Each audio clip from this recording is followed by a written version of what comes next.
Hey guys, welcome back to the Great Ace Attorney Chronicles! Resolve. In the last episode, we started the new episode, which is the Return of the Great... The Return of the Great... Something something. I'm really sorry guys, I can't really remember. Wait a second, let me just look it up for a second. What is it again?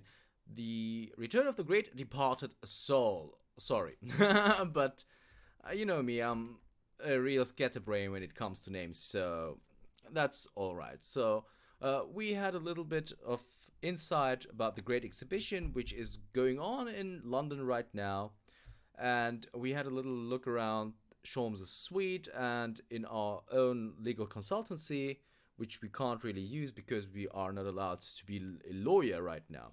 And to remedy that, we are here at the British Supreme Court at the Lord Chief Justice's office on the 22nd of October to talk to Lord Stronghart. So let's just do that. It's been about 6 months now since I was last here, but some things never change, like the sense of foreboding I always seem to feel in this place. It doesn't seem to be bothering Iris at all, though. She's happily reading over there. Oh, I love this place! I always find so many interesting books here! Of course, I was forgetting that you've been here before. The time we came here 6 months ago. When Susato-san was given the news that she was to return to Japan. Ah, I understand you wish to speak with me. Oh, Lord Stronghart, I trust you've been keeping well? Let's see, since you arrived and requested an audience, it's been 4 hours, 32 minutes, and 26 seconds. I've kept you waiting a while. My apologies. Oh, no, not at all. I like nothing more than standing around staring into space. Good to know. Good to know that doesn't appear to bother him at all. Mael Stronghart, Lord Chief Justice of London. He's the man who allowed me to start practicing as a defense lawyer when I arrived in Britain as a student. You need only savor the air for a moment in this grand office to understand his preeminent status. As you will be aware, the Great Exhibition of London is now underway at last.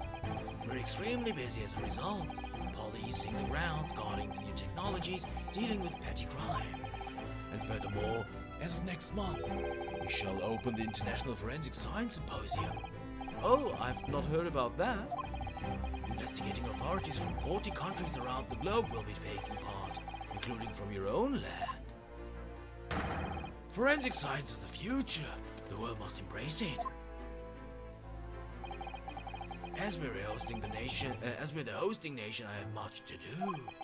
And it is my highest priority. If others must wait for my attention as a result, so be it. Well, it's nice to know where I stand. So, you wish to consult with me? Of course, I can very well imagine what this is about. Thank you for agreeing to this meeting, my lord. I want to be allowed to start working as a defense lawyer again in court. That's what brought me here today. But actually, there's something else playing on my mind as it happens. Runo, just take a deep breath and come out with it. Well, we're about to converse, but you know me, guys. First of things first, we gotta check things out. The clocks of this giant clock are keeping time as usual with their steady rhythmical motion. It's really quite disturbing how little sound they make considering their massive size. Someone very brilliant must have designed it, and whoever maintains it must be very talented too. But I'm not entirely convinced it's even a clock. What? But what about the huge clock face that forms the window over there? Some people just make machines that move for the fun of it, because they enjoy watching them. Rather like how Hurley makes his rambling deductions just for the fun of it. Even if the outcome isn't quite right. Never mind all the trouble it gets others into along the way. Oh, Hurley. Let's have a look at the seat. The Lord Chief Justice's desk. When you look at that, there's nothing mistaking Lord Stronghart's authority, is there? but the light from that window behind is far too bright. It would be very bad for the eyes. I hadn't thought of that. There are no curtains, that's for sure. What's more important? Having a desk with an air of authority, or having eyes that work? I can't say I'd ever considered it. After all, my little office barely has any light to speak of, and I haven't really seen my desk in a while. Interesting. Okay, let's have a look at these shelves. You couldn't read all these books even if you were reincarnated 3 times over as a bookworm. Oh, I know. So much reading material. I'm very envious. I've really been running out of things to read recently. That's because you read so fast. Perhaps little by little I could swap some of the books here with some of mine from home. I don't see why not. No one would notice, or at least I wouldn't, even if I was reincarnated 3 times over as a librarian. Well. Is there anything of interest over here? No, there is not. But let's have a look at the armor. Oh, I've just had a great idea! What is it? We could hide inside these suits of armor and spy on the Forge Master to find out what he's really like. I don't have much interest in what Lord Stronghart is really like, though. Oh, please! It would be fun! You could be inside the left one and I'll go on the right. You really want to have a go in a suit of armor, don't you? Now you're making fun of me because I'm a child, aren't you? I wasn't making fun of you at all. I'd like to have a go, too. Alright, is there anything else of interest here? No, there is not. Okay. On this side... Okay, we checked everything out as it seems. Have we? Yes, we have. So that means... We're gonna present first, of course. We're gonna start with the armband. By the way, Lord Stronghart, about this. The symbol of a defense lawyer in the Japanese judiciary. Oh, I didn't expect you to know that. We'd never accept foreign students before first researching the legal systems of their home countries. But such trinkets are merely for show. The only true measure of your worth is your performance in court. Yes, right. Do you have to say anything about the newspaper? Oh, that reminds me, have you seen this? The reports of the overwhelming success of the Great Britain exhibition, of course. No, not that, the story in the back page. What story? The Reaper attacked? Oh, that.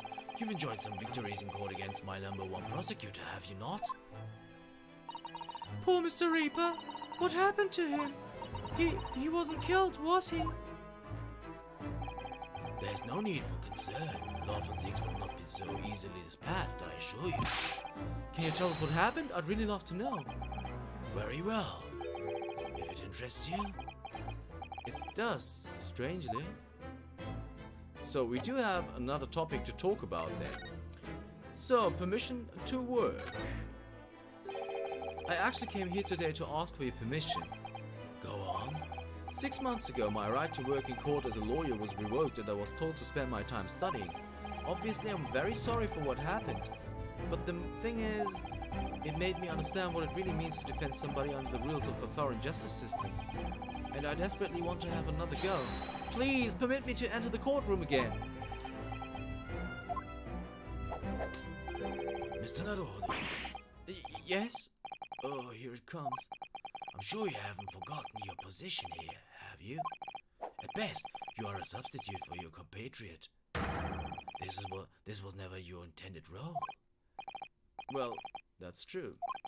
The Japanese government actually sent my best friend on this study tour, not me. It should have been Kazuma. He was so determined to bring change to our own justice system at home. That was his calling. If that tragic accident hadn't happened, I wouldn't be here in his office now. Mr. Asugi was my best friend, you see. That's why I can't leave it unfinished. I have to fulfill his calling for him. His calling, you say? Has it never occurred to you that perhaps you know nothing of his true calling? Sorry? This mission with which that young law student was charged, what do you suppose it really was? What do you mean, mission? He's not making any sense.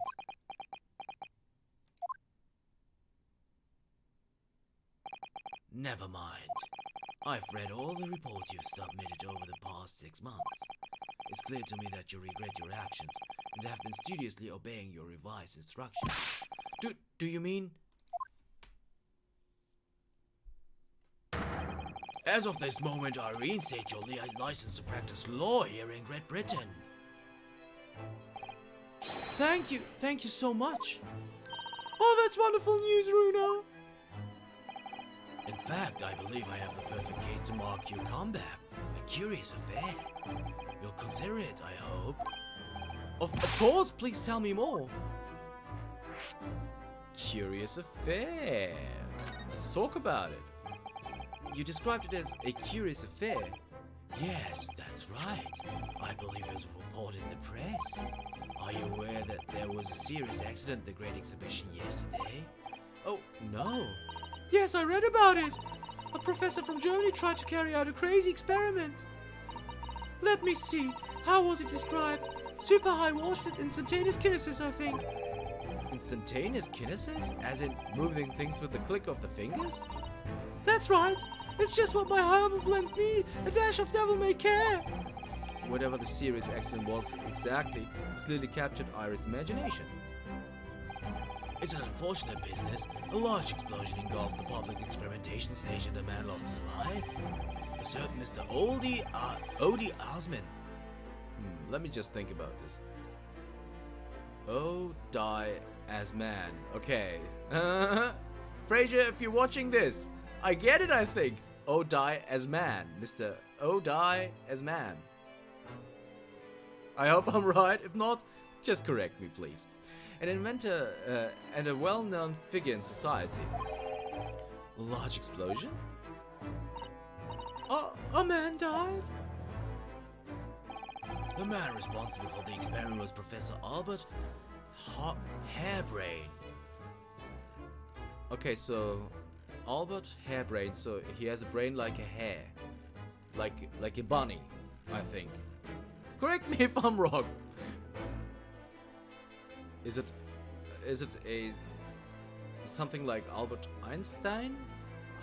Harebrain? Nah, whatever. He was detained immediately after the incident and is due to appear in court tomorrow on the charge of murder. What? Murder? If you intend to take on his defense, you should hurry to meet with him at the prison. There is very little time left for you to carry out any kind of investigation. The Great Exhibition? A scientific experiment gone wrong? And murder? I feel out of my depth before I've even started, still. We should go to the prison straight away then, and try to meet with this German professor. Don't you think? Definitely. Ah yes, one more thing about the case. There's a connection with our mutual acquaintance, the Reaper. Oh, with Lord von Zieks? How? Alright, but we are going to talk about the Forensic Science Symposium first.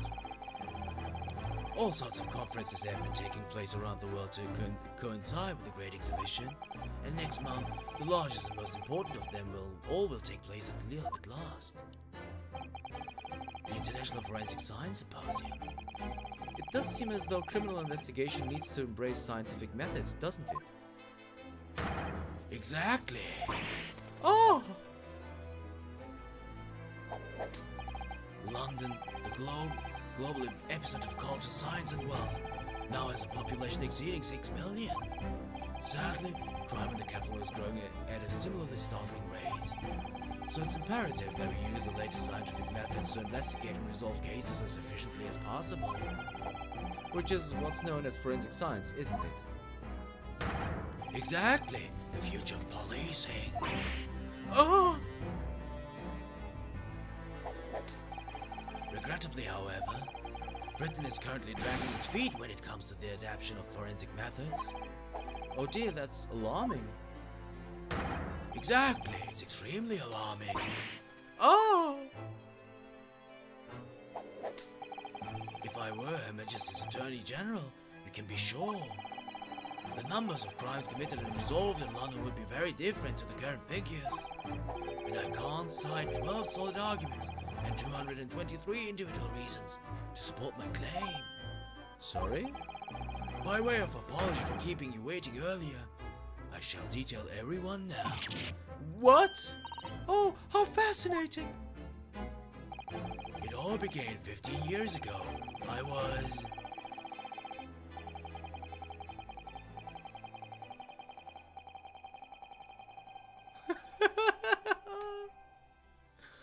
Oh, this is so good.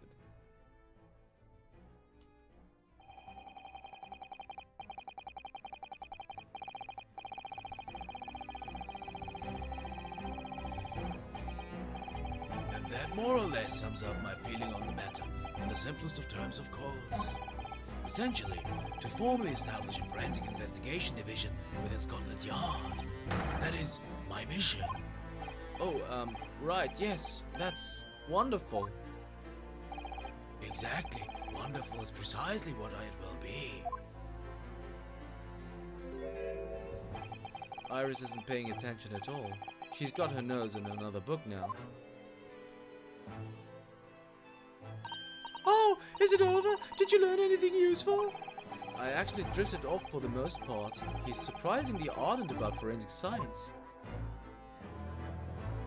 Let's talk about Van Ziek's condition because we do want to know what Barak is up to. Fortunately, Lord Van Zieks emerged from the attack unscathed. Street ruffians are no match for that man. He's a very capable fighter. But that's incredible. They were armed with guns. Why was he attacked though? Do we know? It's related to events that occurred a month ago. The leader of one of the capital's criminal organizations was indicted and prosecuted by Van Zieks. But the man was acquitted. I've no doubt large sums of money were involved behind the scenes. Large sums of money? A deplorable situation. Members of the jury were bribed, it seems. However, despite winning his freedom, the man in question met a dramatic end yesterday. But you're not suggesting that was the work of the Reaper, surely? The victim's henchman certainly seems to think so. He was a man by the name of Asman, Mr. Odai Asman. Did you say Asman? That's the man who died in the big explosion at the Great Exhibition. Yes, known publicly as an investor, but in reality, the head of a significant criminal organization. Unbelievable. I wonder, could I ask you something, Lord Stronghart? Try me. Why do you use Lord Van Zieks as a prosecutor? All the criminals who manage to get off in court then meet with mysterious ends outside the courtroom. And fearful of that fate, they seek to strike at Lord Van Zieks first. I know there's no evidence that he actually is the Reaper in that sense, but still, something's clearly going on here. I have Van Zieks work for the prosecution service for two reasons. Firstly, the man is the best prosecutor in the capital, bar none. And secondly, any deaths of criminals that have occurred outside the courtroom following his trials are nothing to do with him. But that does make sense. How can you explain the way so many have died if not by someone's hand? Van Zieks may have earned himself the moniker of the Reaper, but he's no killer. So he will continue to prosecute on behalf of the Crown. Unless he wishes otherwise, of course.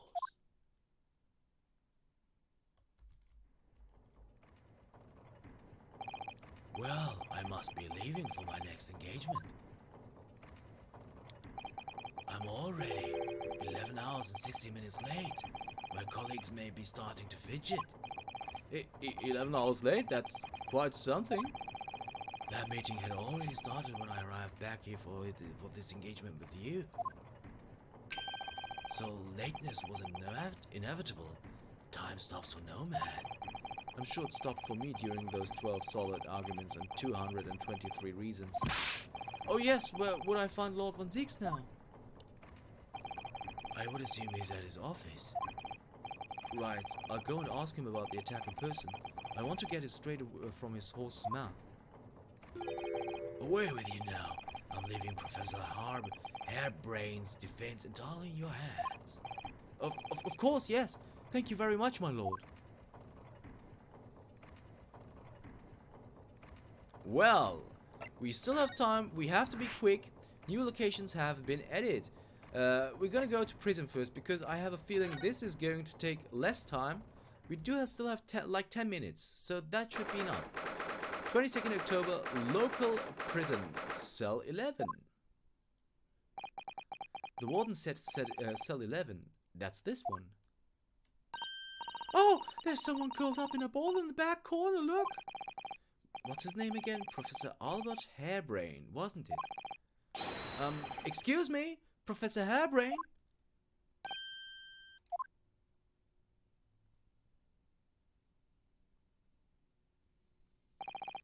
Who are you? I'm Rinosuke Naruhodo. I'm a fencer. A lawyer! Was it something I said? A lawyer, you say? Would you be here about the experiment? Are you going to defend my hypothesis? Your hypothesis? Sorry, I don't...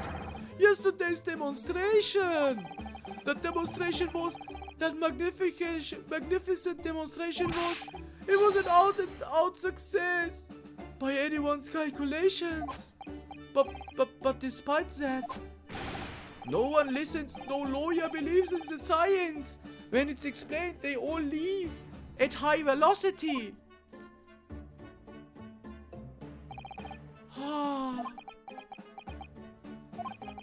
Now's probably not a good time to mention that your zeal made my concentration leave for a while too. Well, I guess it's time to converse. We're gonna present first though. We're gonna present.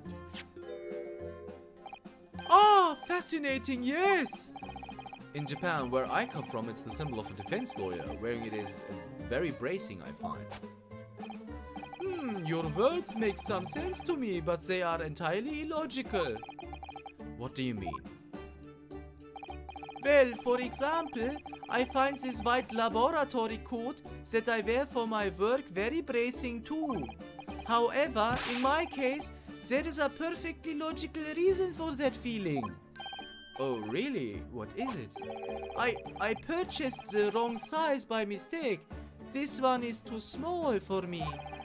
The sleeves especially are extremely bracing. I can barely move my wrists.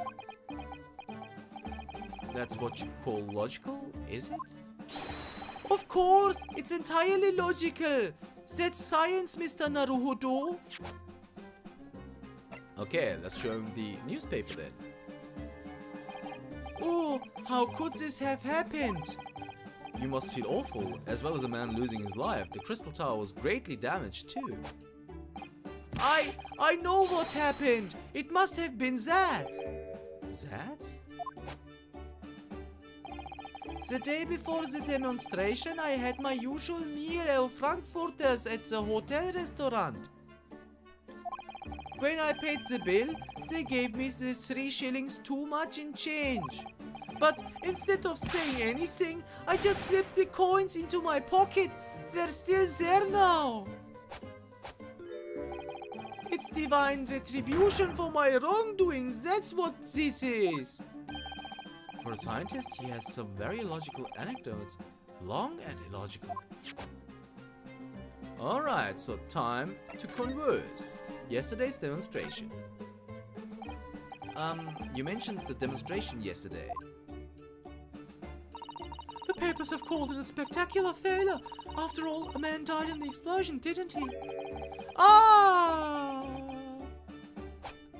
Yes, you could interpret the results that way if you really wanted to.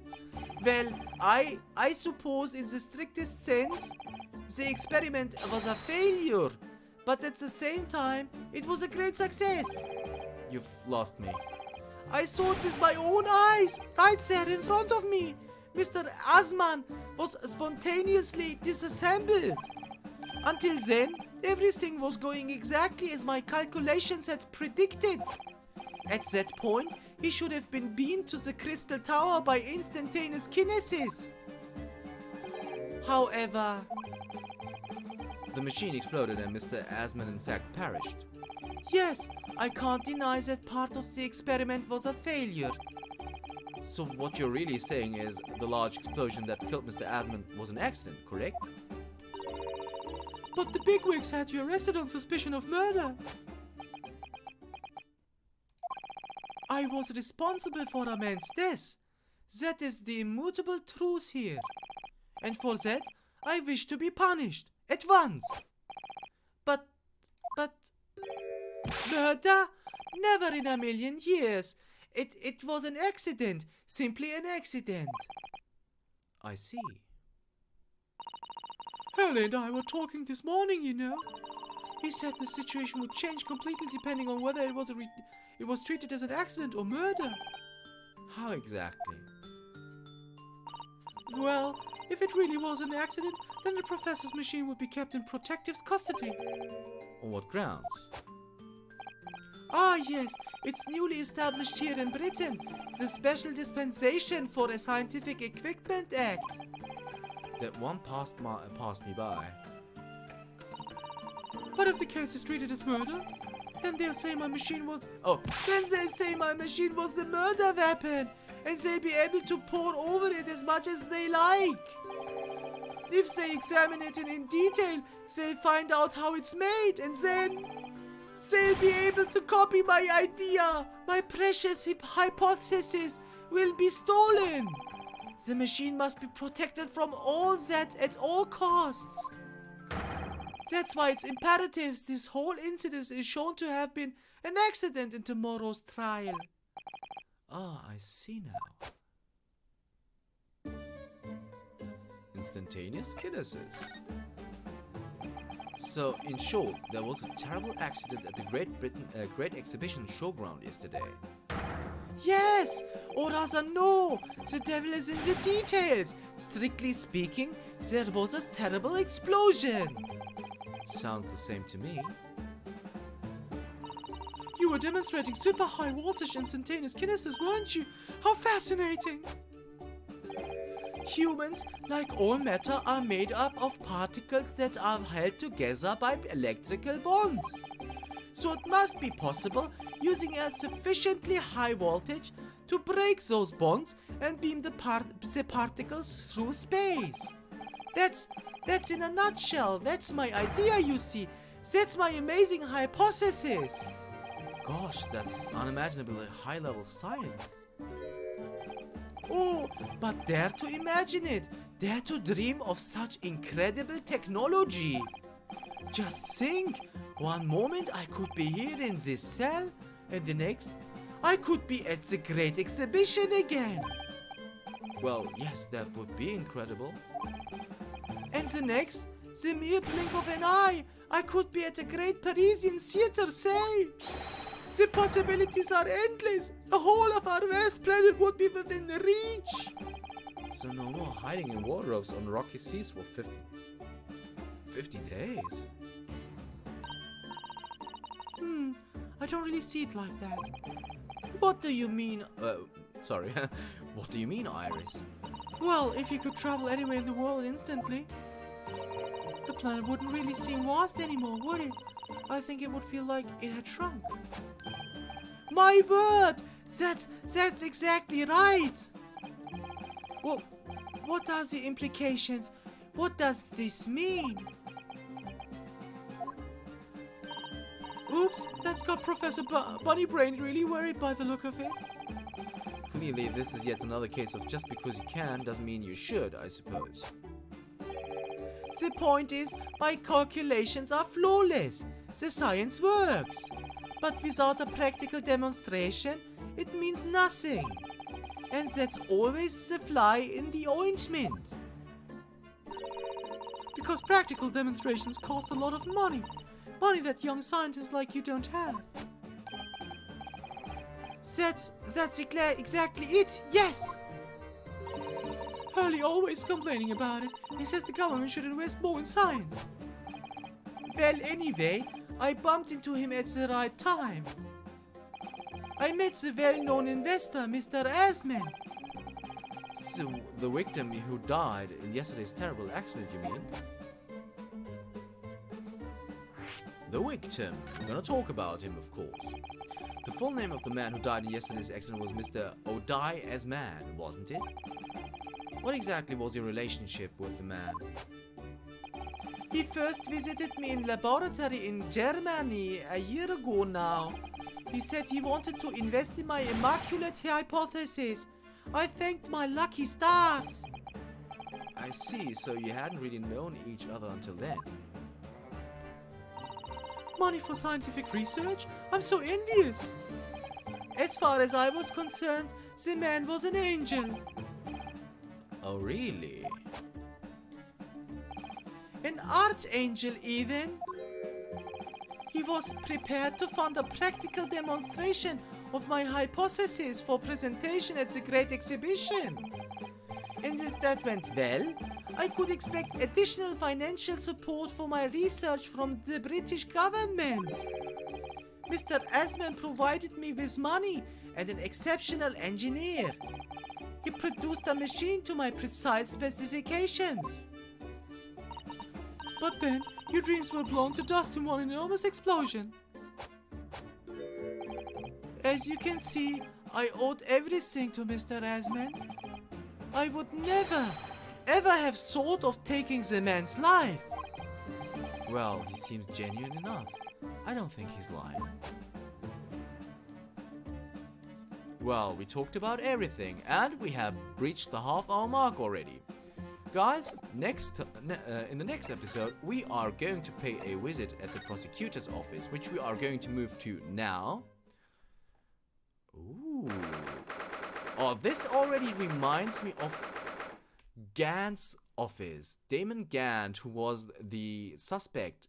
Oh, I don't want to spoil you.